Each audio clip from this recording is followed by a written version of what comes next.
are not the best, but we will give you the best. This is Says Tech Audio.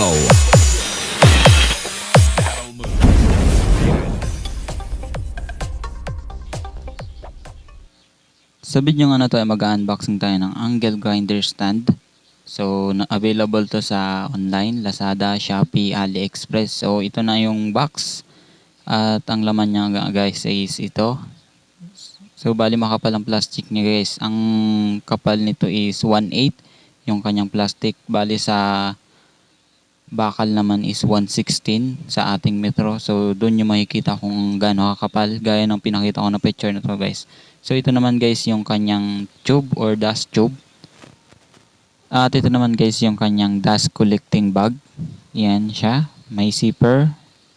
So, sa presyo pala nito guys is may dalawang variation siya. Merong 209 at 289. Sa 289 guys, yun yung may vacuum. So, gaya nung pinakita sa picture. Sa 209 naman guys is yung nasa picture. So, ito na nga guys, may kasama siyang ruler guide. Bakal din siya guys. At ito naman yung pang tanggal ng blade guys. Bali pa rin na rin to guys.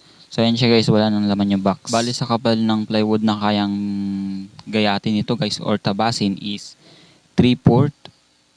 So, depende na rin yan guys sa inyong blade na nabili. So, bali ito na nga guys yung handle. Kakabit na natin. So, bali ang nasa box pala na ito guys is yung angle grinder stand, handle, ruler guide, tapos yung dust tube at yung dust collecting bag. So, yan siya guys. So, try din natin tong ating collecting bag guys na ikabit. So, bali try din natin i-connect siya guys sa ating grinder. So, bali sa video nito guys is meron tayong sample na ginamit ko to. So, pwede to guys kung bumubuo ka ng cabinet or box speaker or anong furniture yan guys is pwede mo magamit to. Sa mga gustong umorder nito guys, nasa ating description lang. At kung bago ka pa lang sa aking channel, ay huwag mo kalimutan mag-subscribe.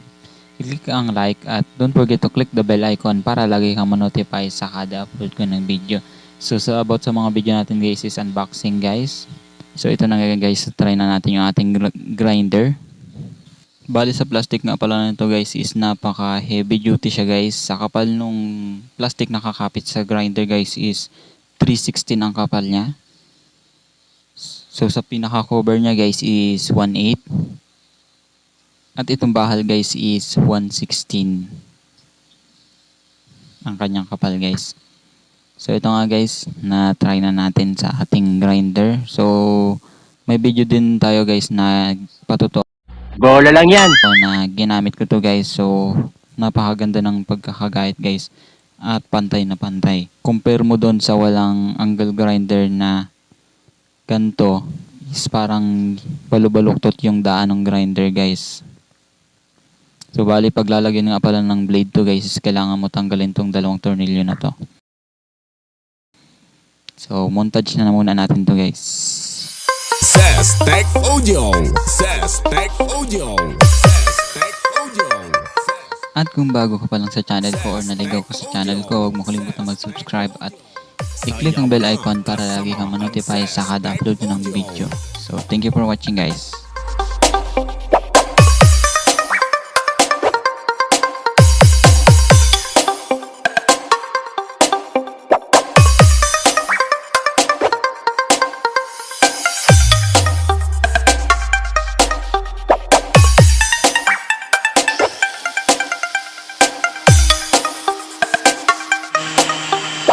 We are not the best, but we will give you the best. This is Says Tech Audio. Battle mode activated.